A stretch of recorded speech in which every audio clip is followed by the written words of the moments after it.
ఎల్లప్పుడూ ప్రభువునందు ఆనందించుడి. మరలా చెప్పుదును ఆనందించుడి. మీ సహనమును సకల జనులకు తెలియజేయండి. ప్రభువు సమీపముగా ఉన్నారు. దేనిని గూర్చి చింతపడకుడి గాని ప్రతి విషయంలోనూ ప్రార్థన విజ్ఞాపనల చేత కృతజ్ఞత పూర్వకంగా మీ మీ విన్నపములు దేవునికి తెలియజేయుడి. అప్పుడు సమస్త జ్ఞానమునకు మించిన దేవుని సమాధానము యేసుక్రీస్తు వలన మీ హృదయములకు, మీ తలంపులకు కావలి ఉండును. మనము new year, happy new year అని అనడానికి కూడా కారణం ఏంటంటే సంతోషంగా గడవాలి సంవత్సరం. హ్యాపీ బర్త్‌డే అంటాం. ఎవరైనా పుట్టినరోజు చేసుకుంటే. దేవుడు కూడా మనం సంతోషంగా ఉండాలని డిసైడ్ చేసుకున్నప్పుడు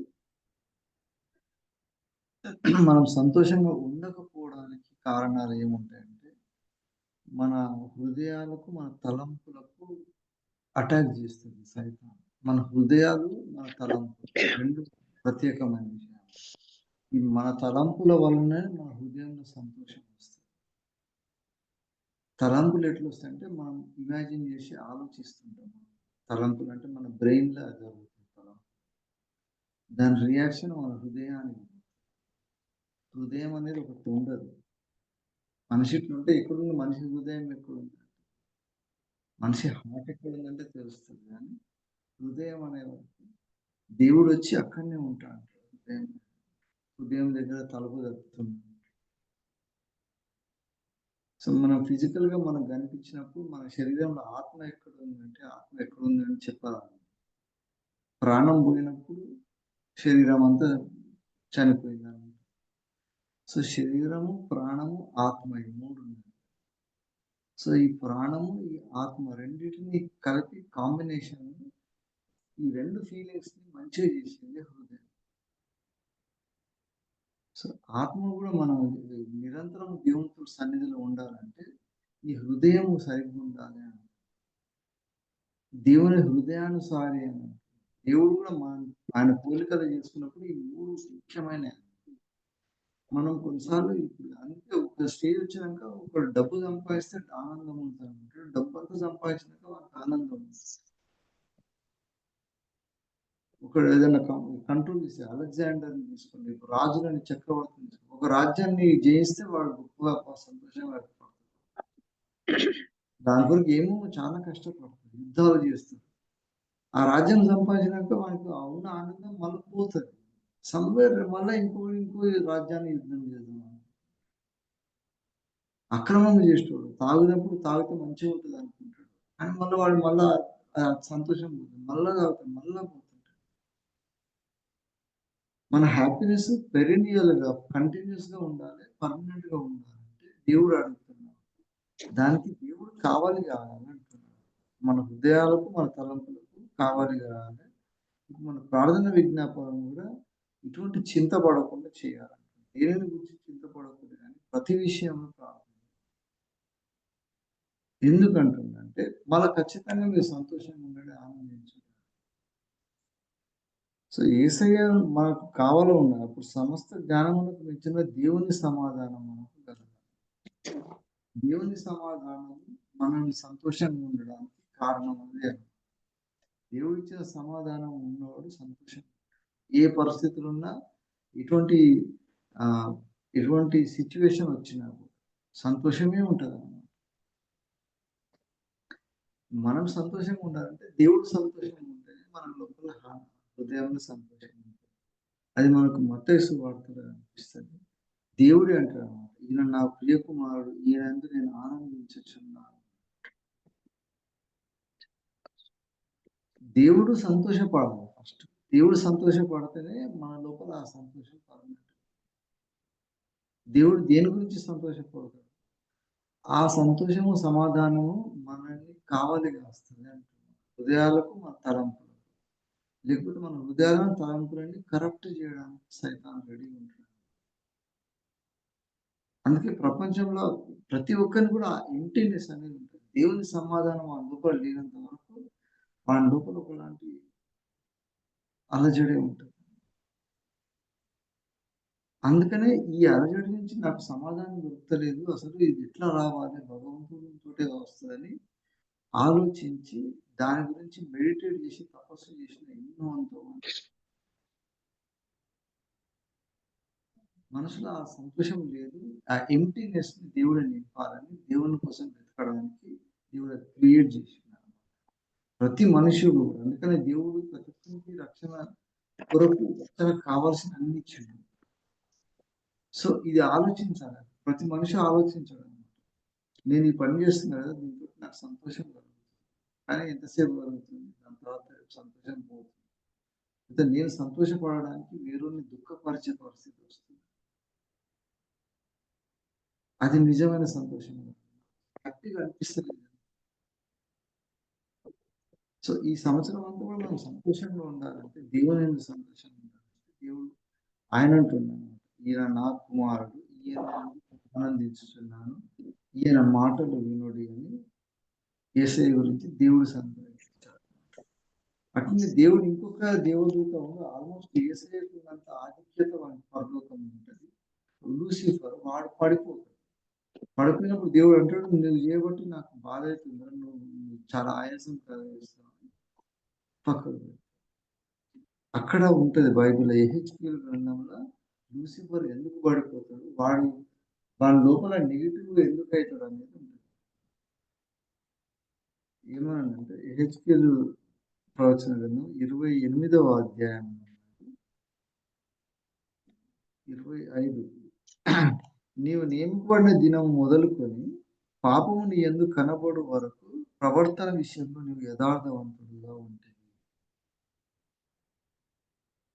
సో వాని లోపల పాపము కనబడే వరకు యథార్థం. వాని లోపల పాపం ఎప్పుడు కనపడదు. దాని గురించి కూడా రాస్తాడు. కాలుచున్న రాళ్ళ మధ్యలో నీవు ఇంకా సంచరించుచు నేను నాశనం చేసి నీ సౌందర్యము చూచుకొని నీవు గర్వించిన వాడవై నీ తేజస్సును చూచుకొని నీ జ్ఞానమును చెరుపుకుంది. జ్ఞానమును చెరుపుకున్నారంటే mind the way you think ఆలోచన విధానాన్ని చెరుపుకున్నావు కదా. ఈ ఆలోచన విధానాన్ని చెడుపుకున్నావు కాబట్టి నీ లోపల నుంచి పరిశుద్ధత పోయింది అని అంటాడు. నీవు అన్యాయముగా వర్తకము జరిగించి కలుగజేసిన విస్తార దోషము చేత నీవు నీ పరిశుద్ధ స్థలమును చెరుపుకొంటివి కనుక నీలో నుండి అగ్ని పుట్టించాడు. సో దేవదూతలలో మంచి కెరూబులలో ఒకడు అయి ఉంటాడు. దేవుని సన్నిధిలో ప్రతిసారి పోతాడు. ఇప్పటికి కూడా దేవుని సన్నిధిలో వాడు పోయి వచ్చే అంత అటువంటి దేవదూత ఈయన యందు నేను సంతోషపడతలేను. నువ్వు చెడుపుకున్నావు కాబట్టి నీలో నుంచి అగ్ని వస్తుంది. నీ లోపల యథార్థత పోయిన రోజు నుంచి అప్పటిదాకా నీ మంచోళ్ళలానే కనిపించినావు. మన లోపల కూడా మనం చేసే ప్రతి దాంట్లో కూడా దేవుడు చూస్తా ఉంటాడు. చూసినప్పుడు ఈ స్టేజ్‌లో నువ్వు పడిపోయినావు కదా అని దేవుడు డిసైడ్ చేసుకుంటాడు. అటువంటప్పుడు మన లోపల సంతోషం. అప్పుడు దేవుడు అంటాడు, "ఈయన నా ప్రియ కుమారుడు కాదు, వీళ్ళందరూ నేను ఆనందిస్తలేడు."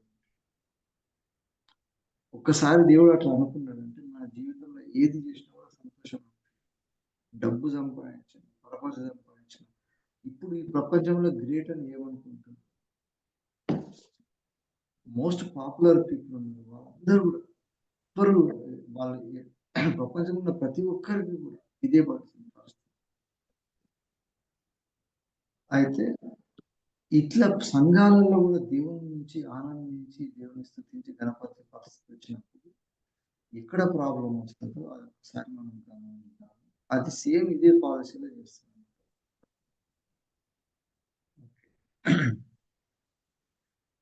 మనకెక్కడ కనిపిస్తదంటే దాని విషయం ఇశ్రాయేలీయుల చరిత్ర ఉంటుంది. ఇశ్రాయేలీయులు దేవుడు ఏర్పరచుకున్న 12 మంది జనాలు, 12 గోత్రాలు దేవుడు ఏర్పరచుకున్నాక దావీదు వంశానితోటి దేవుడు సంతోషపడతాడు. దావీదుని ఏర్పరచుకున్నాక దేవుడు ఆనందిస్తాడు. ఎందుకంటే ఆయన దేవుని హృదయాన్ని ఎట్లుందో గమనించి ఆ హృదయాన్ని అనుసరించి నడుస్తున్నాడు. అందుకే దేవుడు ఏది సంతోషపడతాడో ఆ విషయంలో దావీదు సంతోషం. దేవుడు ఏ విషయంలో ఇష్టపడడో అది ఆయన లోపల హృదయం చెడుపుకోకుండా దావీదు హృదయాన్ని సరి చేసుకుంటాడు. చేసుకొని నా హృదయాన్ని కడుగు హిస్సోపుతో కడుగమని ప్రార్థన చేస్తాడు. సైతాను గాడు ఏం చేస్తాడంటే వాడు చెరుపుకుంటాడు. వాని హృదయాన్ని చెరుపుకుంటాడు గర్వించి. వానికున్న విస్తారమైన వర్తకమని చెప్పారు. మన ఇజ్రాయేల్ చరిత్రకు మన సంఘ చరిత్ర కూడా మాకు సందర్భం. దేవుడు ఇండివిజువల్ గా మనల్ని చూసి సంతోషపడతాడు. జనాంగంగా ఆయన ప్రేమించిన, ఆయన ప్రాణం పెట్టిన సంఘంగా కూడా సంఘం చేసే పనులను చూసి దేవుడు అంటాడు, మిమ్మల్ని చూసి నేను సంతోషపడుతున్నాను అంటాడు. కొంతమందిని చూసి మిమ్మల్ని చూసి సంతోషం లేదు. సంఘంలో సైతాను ప్రభావం ఎక్కువైనప్పుడు దేవుడు అంటాడు, నేను సంతోషం. మనం ఏం సమాధానం అనుకుంటున్నామో ఆ సమాధానానికి దేవుడు కావాలి ఉండాలంటే దేవుడు మన మీద ఆనందించాలి. అప్పుడు గ్యారంటీగా సంతోషం ఉంటుంది. ఆ సంతోషమే మనము సాక్ష్యం, దేవుని ముందర సాక్ష్యం. రాజుల గ్రంథంలో రికార్డ్ చేసినది ఈ పరిస్థితి చాలా ముఖ్యమైన సిచ్యువేషన్. సంఘాలలో మనం దేవుని సన్నిధిలో సంతోషంగా ఉండడానికి, దేవుడు మన యందు సంతోషంగా ఉండడానికి దేవుడు కొన్ని సిచ్యువేషన్, కొన్ని నియమాలు, కట్టడాలు పెట్టాడు. ఆ కట్టడాలు పాటించినప్పుడు దేవుడు అంటాడు, నేను సంతోషపడుతున్నాను. కరెక్ట్గా నేను ఎట్లా అనుకున్నా మీరు ఆ విధంగా ఉంటుంది కాబట్టి మీ ప్రవర్తన విషయంలో మీరు న్యాయంగా ఉండాలి. అందుకని దేవుడు ఏం చేసిండు, ఇశ్రాయేలీయుల ప్రతి ఒక్కరికి దర్శనం ఇచ్చేది అని కాకుండా అందరికి కలిపి దేవుడు ఏర్పరచుకొని మోషేని తీసుకొని మోషే ద్వారా ఆజ్ఞలు ఇచ్చిండు. మోషే ద్వారా కట్టడలు, నియమాలు, విధులు ఇవన్నీ కూడా ఇశ్రాయేలీయులకు అప్పగించాడు. చేసినాక దాని ప్రకారం మనం అందరం ఉండాలని దేవుడు, అదే నిబంధన మళ్ళా ఇంకొకసారి చేసిన కొత్త నిబంధన చేసే రక్తంతో ఆ నిబంధనని నెరవేర్చింది. కాబట్టి బైబిల్ మొత్తం తీసుకున్నప్పుడు దేవుడు నెరవేర్చిన ఈ ప్రాముఖ్యమైన విషయం. ఇప్పుడు మన సంఘంలో మరి మంచిగా లేదు కదా, సంతోషంగా లేదు కదా, అందరూ సంతోషంగా హ్యాపీ న్యూ ఇయర్ చెప్పుకున్నాం, హ్యాపీ క్రిస్మస్ అంటున్నాం. మళ్ళీ సంఘాలను పోయినప్పుడు సమాధానం కావాలి ఉంటలేదు. మన సంఘాలలో సమాధానం కొరకు మనం వెంటాడుతాం. దీనికి సొల్యూషన్ కూడా మనం బైబిల్లోనే కనబడుతుంది. ఇశ్రాయేలు సమాజం కూడా 12 గోత్రాలు ఉన్నప్పుడు సొలొమోను చనిపోయినాక దేవుడు చూపిస్తాడు ఆ సమాధానం ఎట్లుండాలో చెప్తాడు. అట్లా ఉండకపోవడానికి కారణం కూడా మనకు ఉంటుంది. అది రాజుల గ్రంథంలో ఏమంటే సో రాజుల మొదటి రాజులు 11వ అధ్యాయంలో చివరి వచనం ఉంటుంది. అంతటా సొలొమోను తన పితరులతో కూడా నిద్రించి తన తండ్రి అయిన దావీదు పురమందు సమాధి చేయబడింది. తర్వాత అతని కుమారుడైన రెహబాము అతనికి మారుగా రాజు. రెహబాము రాజు అయినప్పుడు అంతకంటే ముందు సొలొమోను ఏం చేశారంటే ఆయన పనివాడు ఒక ఆయన ఉంటాడు. మరియు 11వ అధ్యాయంలో 26వ వచనం, మరియు సొలొమోను సేవకుడైన యరొబాము సహా రాజు సొలొమోను సేవకుడైన యరొబాము రాజుకు సహాయంగా లేచిందంటాడు. యరొబాము ఒక మంచి వీరుడు ఉంటాడు, కాకపోతే ఆయన దావీదు సంతతి కాదు. దావీదు సంతతి కాకుండా కూడా దేవుడు ఆయనని యరొబాము గురించి మొత్తం ఈ 11th చాప్టర్లో ఉంటాడు. ఆయన ఎంత బలశూరుడై ఉంటాడు, చాలా పవర్ఫుల్ ఉంటాడు. ఆయనకు దేవుడు ప్రత్యక్షమవుతాడు. ఈ యుద్ధంలో కొట్లాడి ఇశ్రాయేలీయుల పక్షాన నిలబడ్డందుకు సొలొమోను చేసిన పాపాన్ని బట్టి దేవుడు నీ నుంచి తీసేస్తాను, తీసేసి రెహబాముకి ఇచ్చినప్పుడు కూడా 10 గోత్రాలు సపరేట్ చేస్తాను, ఇంకా 2 గోత్రాలు సపరేట్ అయ్యింది. అప్పుడు ఆ కాలంలో దేవుడు నియమించిన కట్టడలను, విధులను ఎదురుపోతాడు అన్నమాట రెహబాము.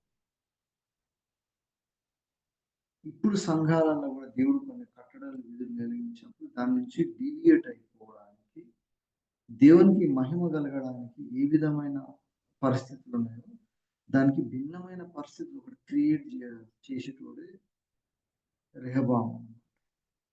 ఆ రెహబాము ఏం చేస్తాడు, ఆ 10 గోత్రాలు ఉన్నప్పుడు యరొబాము ఏం చేస్తాడంటే రెహబాముతో, యూదా వారితోనూ, బెన్యామీనులందరితో, శేషించులతో ఇట్లా యెహోవా ఏమంటున్నాడంటే, జరిగినది నా వలనే జరిగింది. మీరు ఇశ్రాయేలు వారిని మీ సహోదరులను యుద్ధము చేయుటకు వెళ్ళక అందరూ మీ ఇళ్ళలోనికి వెళ్ళింది.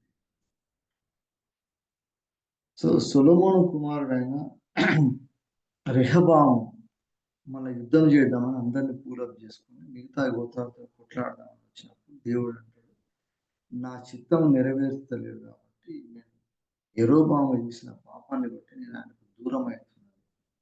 కాబట్టి యెరూషలేముని కంట్రోల్ చేస్తున్నాను. యూదా సంతతి వాళ్ళు, దావీదు సంతతి వాళ్ళు ఎవరు కూడా ఫాలో కాదు. కాకపోతే ఆయన దగ్గర ఉన్న పవర్ ఉంటుంది, 10 గోత్రాలు ఉంటాయి. ఆయనను కూడా దేవుడు ఏర్పరచుకుంటాడు. ఏర్పరచుకొని ఆయనకు ఏం ప్రామిస్ చేస్తాడంటే యెరోబాముకి ఏమని ప్రామిస్ చేశాడంటే, నేను నిన్ను అంగీకరించినందున నీ కోరిక ఎంతటి చొప్పున నీవు ఏలుబడి చేయు ఇశ్రాయేలీయుల మీద రాజువై ఉండువు. నేను నీకు ఆజ్ఞాపించిన అంతయు నువ్వు విని నా మార్గములను అనుసరించి నడుచుచు నా దృష్టికి అనుకూలమైన వాటిని జరిగించుచు నా సేవకుడైన దావీదు చేసినట్లు నా కట్టడలను నా ఆజ్ఞలను గైకొనిన యెడల నేను నీకు తోడుగా ఉండి దావీదు కుటుంబమును శాశ్వతముగా నేను స్థిరపరిచినట్లు నిన్నును స్థిరపరిచి ఇశ్రాయేలును ఏలడానికి ఆరంభిస్తాను. 38వ వచనం, మొదటి రాజుల గ్రంథం 11వ అధ్యాయం. సో దేవుడు దావీదు సంతతిని ఎందుకు ఏర్పరచుకుంది అంటే, దావీదు సంతతిని అని కాదు, నా కట్టడలను ఆచరించే ప్రతి ఒక్కరిని నేను దాన్ని ఏర్పరచుకుంటాను, ఒక ఛాన్స్ ఇస్తాడు. దేవుడు పక్షపాతి కాదు. దేవుడు వీళ్ళని ఎందుకు చూస్ చేసుకోవాలని అనకుండా ఉండడానికి కారణం ఏంటంటే, ఆ సంతతిలో ఉన్నవాళ్ళు దేవుని కట్టడలను, విధులను ఆచరించడానికి ఇష్టపడతారు. దేవుడు హృదయాన్ని ఆలోచిస్తారు. దేవుడు హృదయము సంతోషంగా లేదు కదా అని దానికి దేవుని హృదయం సంతోషంగా ఎట్లుంటదంటే, నా ఆజ్ఞలను గైకొనాలని. ఇప్పుడు కూడా సేమ్, ఇప్పుడు ఈ కాలంలో కూడా మనం దేవుని సన్నిధిలో పోయినప్పుడు దేవుడు మన యందు ఆనందిస్తే తప్ప మనం సంతోషంగా ఉండడం అసంభవం. తప్పకుండా దేర్ ఇస్ డిసాటిస్ఫాక్షన్. డ్రగ్స్ తీసుకున్నప్పుడు వాడు సంతోషంగా అనిపించినప్పుడు వాడు డ్రగ్స్ తీసుకుంటా ఉంటాడు, కానీ అది శరీరానికి అది పోయినాక దాంతో మళ్ళా సంతోషం వెళ్ళిపోతుంది. రకరకాల వ్యసనాలు, ప్రతి వ్యసనము ప్రతి ఒక్కటి కూడా టెంపరీగా హ్యాపీనెస్ ఇస్తుంది, దాని ద్వారా నష్టము కలుగుతుంది. నేను ఆనందించుచున్నాను ఎందుకన్నానంటే, యేసయ్య కూడా దేవుడు నియమించిన ప్రతి ఒక్కటి లోపడ్డాడు, మరణము పొందినంతగా విధేయుడై ఉన్నాడు. మనం కూడా దేవుని కట్టడాలను ఆజ్ఞలకు విధేయత చూపనప్పుడు దేవుడు అంటాడు, నీ పరిశుద్ధ స్థలాన్ని చెడుపుకున్నావు, నువ్వు నీ లోపల యథార్థత పోయింది, పాపము కనబడ్డది అప్పుడు. అందుకని ఆజ్ఞను అతిక్రమించడం పాపం అని దేవుడు డిఫైన్ చేసినప్పుడు ఆయన ఆజ్ఞను, ఆయన కట్టడాలను మనం ఎప్పుడు ఉల్లంఘిస్తామో అప్పుడు పాపం జరిగిపోతుంది. ఏర్పరచుకున్న వాళ్ళే ఇట్లయితే ఇశ్రాయేలీయులలోనే ఒక 10 జనాంగాలు, 10 గోత్రాల వాళ్ళు దేవుని కట్టడాలను, విధులను పక్కన ఏ విధంగా పోతారనేది మనకు రాజుల గ్రంథంలో 3 విధాలు ఉన్నాయి. ఆ 3 విధాలు ఇప్పుడు మన సంఘాలలో దాన్ని ఫాలో కాకపోతే మనం కూడా తప్పు. ఎందుకంటే యెరొబెయాము చేసిన 3 భయంకరమైన విషయాలు ఏం చేస్తారంటే, ఇది మనకు 12వ అధ్యాయంలో ఉంటుంది, మొదటి రాజుల గ్రంథం. ఇశ్రాయేలీయులందరూ కూడా మళ్ళా యెరూషలేముకు పోయి దేవుడు నియమించిన కట్టడలు అందరూ అనుసరిస్తారు అనుకోని యెరూషలేముకు ప్రతిగా ఇంకొక ప్లేస్ ఏం చేస్తారంటే, బేతేలందు దాను అందరూ ఏం చేస్తాడు, బలిపీఠాలను బట్టి 2 దూడలను తయారు చేసి యెరూషలేముకు పోవాల్సిన అవసరం లేదు, ఇక్కడనే మీరు బలి అర్పించవచ్చు, ఈయననే మనల్ని ఐగుప్తు నుంచి కాపాడిన దేవుడు అని చెప్పి 10 గోత్రాలను కూడా దేవుని సన్నిధి ఎక్కడ ఉన్నదో ఆ సన్నిధికి వేరే దగ్గర ఇంకొక సన్నిధిని క్రియేట్ చేస్తుంది.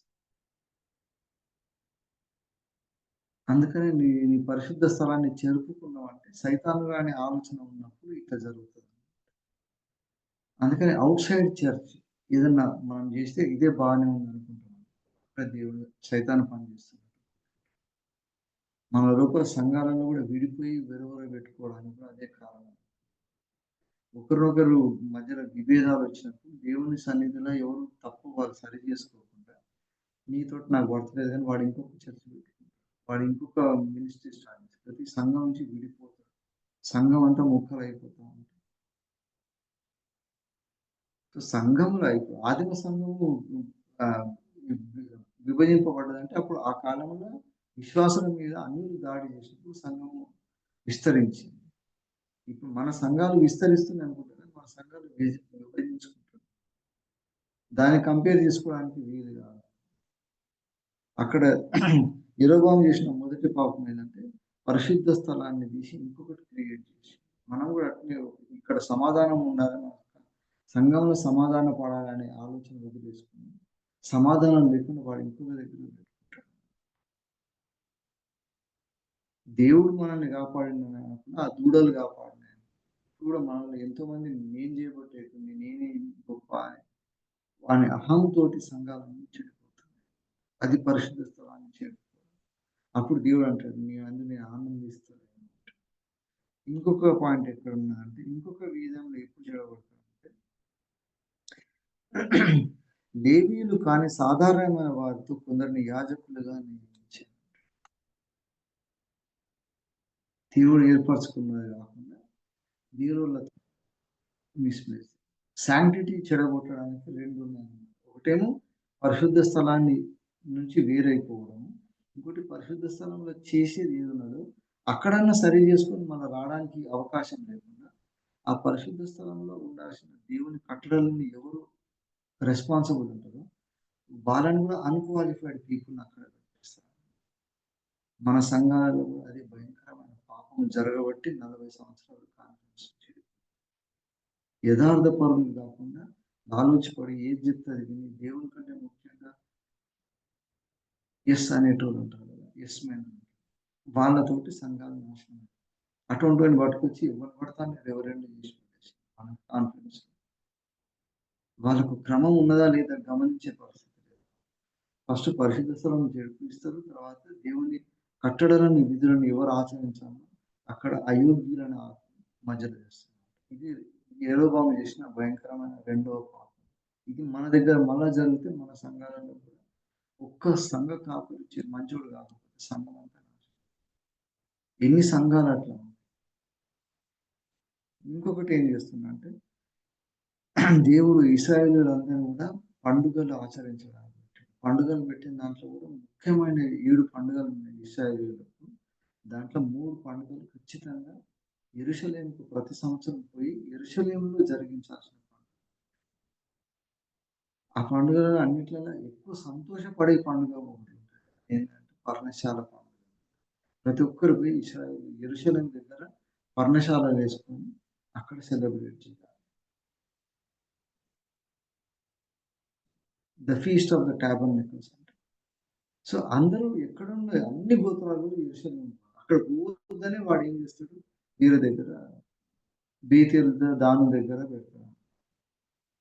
ఎందుకంటే యెరూషలేము పోతారు కదా, పోవాల్సిన అవసరం లేదని అక్కడికే పోవాలంటాడు. సో ప్రతి సంవత్సరం ఏ రోజు పండుగ చేయాలో ఆ పండుగ చేసే డేట్ కూడా మారుస్తారు. ఇక్కడ ఉంటుంది మనకు లేవి కాండంలో అదే పర్ణశాల పండుగ ఉంటుంది. That is festival of celebration. ఆ పండుగ ఎప్పుడు ఉంటుందంటే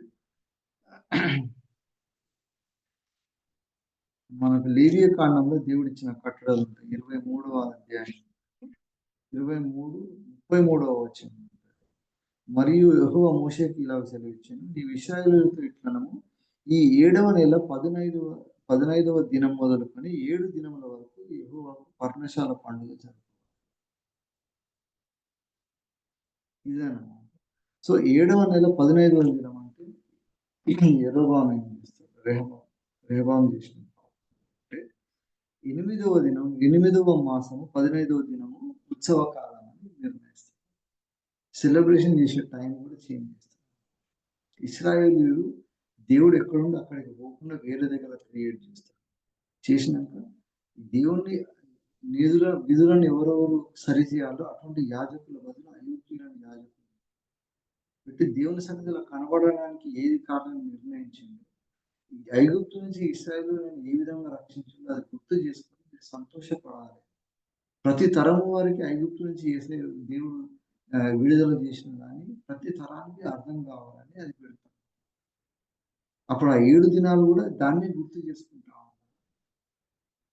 అప్పుడు కృతజ్ఞత భావం కలిగి దేవుని యందు సంతోషపడి దేవుని దగ్గరనే ఉండాలని ఒక పర్ణశాల పండుగ 7వ మాసం. అంటే సేమ్ వీడు ఏం చేస్తాడు, 7వ మాసం కాదు 8వ మాసంలో సేమ్ డేట్ రోజు ఆల్టర్నేట్ పెట్టుకుంటారు. నాకు మొన్న ఆలోచన అనిపించిందంటే, సడన్గా ఒక చర్చి దగ్గర కాంపౌండ్ వాల్ కట్టినందుకు దానికి ప్రతిష్ట అని, ఆలయ ప్రతిష్ట అనేది కాదు, కాంపౌండ్ వాల్ ప్రతిష్ట చేసి అదొక కన్వెన్షన్ అని చెప్పేసి కాన్ఫరెన్స్ అంతా కూడా కలిసి చేస్తున్నట్టు ప్రొజెక్షన్ ఇచ్చింది మన కాన్ఫరెన్స్ లో. ఖచ్చితంగా దేవునికి వ్యతిరేకంగా యరొబాము చేసిన అదే పాపం ఆడ నడిచింది. ఎవరు దేవునికి మహిమ కలుగుతుంది, ఎవరో హైలైట్ కావాలని ప్రమోట్ చేసుకోవడానికి పరిశుద్ధ స్థలం దగ్గర అందరం కలిసి ఎక్కడ కలిసి చేద్దామంటే అక్కడ. So you create everything which is artificial. Original తీసి ఆర్టిఫిషియల్ పెట్టుకున్నప్పుడు అంటాడు, మీ లోపల యథార్థత పాపం కనబడ్డాడు. మనం కూడా మళ్ళీ బ్యాక్ రావాలంటే ఖచ్చితంగా మనం అందరం కలిసి అదే నిబంధన కింద ఉండాలి. అప్పుడే మనకు సమాధానం ఉంటుంది. దేవుని సమాధానం మనకు కావలి కావాలంటే ఈ 3 ప్రదేశాలు మనం చేయాలి. దేవుడు ఉండాల్సిన ప్లేస్లో దేవుని ఉంచాలి. దేవుని ఏ విధంగా ఆరాధించాలో, ఏ విధంగా దేవుని గణపరచాలో ఆ పద్ధతి అదే పాటించాలి. తర్వాత దేవుడు చెప్పిన నియామక కాలం ప్రతి దానికి మనం ప్రతి ఉదయం దేవునికి కమిట్ అయినామంటే దేవుని సన్నిధిలో ప్రార్థన చేద్దాం, దేవుని ఆలోచనలు కలిగిద్దాం. సో ఇటువంటి చిన్న చిన్న లెవెల్లో ఉన్న చిన్న చిన్న వాటిని కూడా ఖచ్చితంగా పాటించినప్పుడు దేవుడు అన్నాడు. ఏసై దగ్గరకు వచ్చినప్పుడు ఏసై కూడా భయంకరంగా ఎటువంటి పరిస్థితి కూడా కాంప్రమైజ్ కాకుండా ఉన్నందుకే తండ్రి అయిన దేవుడు ఏమంటే, ఈయన నా కుమారుడు, ఈయన ఆనందించుచున్నాడు. మనం కూడా పౌలు ఏమన్నాడు, అదేమో ఆనందం మనకు రక్షణ ఆనందం మరలా కలిగించాలి. అందుకని ఆనందించుడి, మరలా చెప్తుంది మరలా ఆనందించండి. ఆ ఆనందంకు అలవాటు పడకుంటే మనకు దేవుని కావాలి ఉండదు. ఆ ఆనందం దేవుడి నుంచి, దేవుడు మనల్ని ఆనందించాలి, మనం దేవుని నుండి ఆనందించాలి. అదే నిజమైన ఆనందం, పర్మనెంట్ హ్యాపీనెస్. అది వచ్చినాక మనం జీవితంలో ఎటువంటి పరిస్థితి వచ్చినా కూడా మనం మన లోపల ఉన్న సంతోషాన్ని తీసేది. ఎంత సంతోషం ఉంటుందంటే ఏసే శిష్యులు ఆదిమ సంఘం అంతా కూడా సంతోషంగా వాళ్ళ ప్రాణాలు కూడా అర్పించి, ఇప్పుడు మనం సంఘానికి ఏమైనా అర్పిద్దామంటే వాడు దశమ భాగానే ఇస్తుంది. దేవునికి ఇచ్చేది కూడా దేవునికి ఇవ్వకుండా తయారు. ఎందుకంటే ఈ సంతోషం కాకుండా వేరే సంతోషం మన హృదయాలకు, మన తలంపులకు కావలి ఉండే ఆనందం ఎప్పుడు కలుగుతుంది, అప్పుడే ఈ 3 పాటించినప్పుడు ఆనందం కలుగుతుంది. అప్పుడు దేవుడు అంటాడు, నేను మీ యందు ఆనందిస్తాను. ఆనందం మనలో ఉంటుంది. కాబట్టి మనకు అవమానం కలిగిన దేవుని యందు దేవుని సాక్షులుగా నిలబడాలన్న ఆదిమ సంఘములు వాళ్ళ ఆస్తులను కూడా ఇవ్వడానికి పెద్ద కష్టం అనిపించలేదు. చెరువు అని దేవునికి సంతోషంగా సంఘాలలో కూడా దేవుని నియమములన్నిటిని పోగొట్టడానికి wrong people at the wrong place at the wrong time, ఈ 3 చేసిన పాపంతో ఇశ్రాయేలు అందరూ తప్పిపోతారు. అప్పుడు అంటారు, దావీదు సంతతి నుండి కాకుండా వేరే సంతతి నుండి వచ్చి ఇట్లా తప్పు చేసిన కాబట్టి నిన్ను నాశనం చేస్తున్నాను, మళ్ళీ దావీదు సంతతిని ఏర్పరచుకుంటాను, మళ్ళీ అక్కడి నుంచి యూదా గోత్రం నుంచి యేసయ్య వస్తాడు, దావీదు సంతతి నుంచి వస్తాడు. దేవుడు ఇచ్చిన కొద్ది ఆలోచన దేవునికి మనం కూడా అటువంటి ఆలోచన విధానం కలిగినప్పుడు దేవుడు మనల్ని వాడుకుంటాడు. మనం చేసే పనులను బట్టి దేవుడు సంతోషిస్తాడు. ఆ సంతోషమే మనకు ఇటర్నల్గా కూడా పనికొచ్చే సంతోషం. లేకపోతే అన్ని టెంపరీగా కొన్ని రోజులు ఉంటుంది, next day happy new year అన్నది నెక్స్ట్ జనవరి అయిపోయినప్పుడు మళ్ళీ అనడానికి వీడే కాదు. సో పెరినియల్గా హ్యాపీగా ఉండాలంటే ఖచ్చితంగా ఈ 3 పాటించాలి. Should be at the right place, doing the right thing at the right time. ఇదే కరెక్ట్ అనుకూల సమయం అని తెలిసి దేవుని కొరకు నిలబడ్డప్పుడు దేవునికి మహిమ సంతోషం, అటువంటి సంతోషం అందరికీ గ్రహించాలి. Thank you.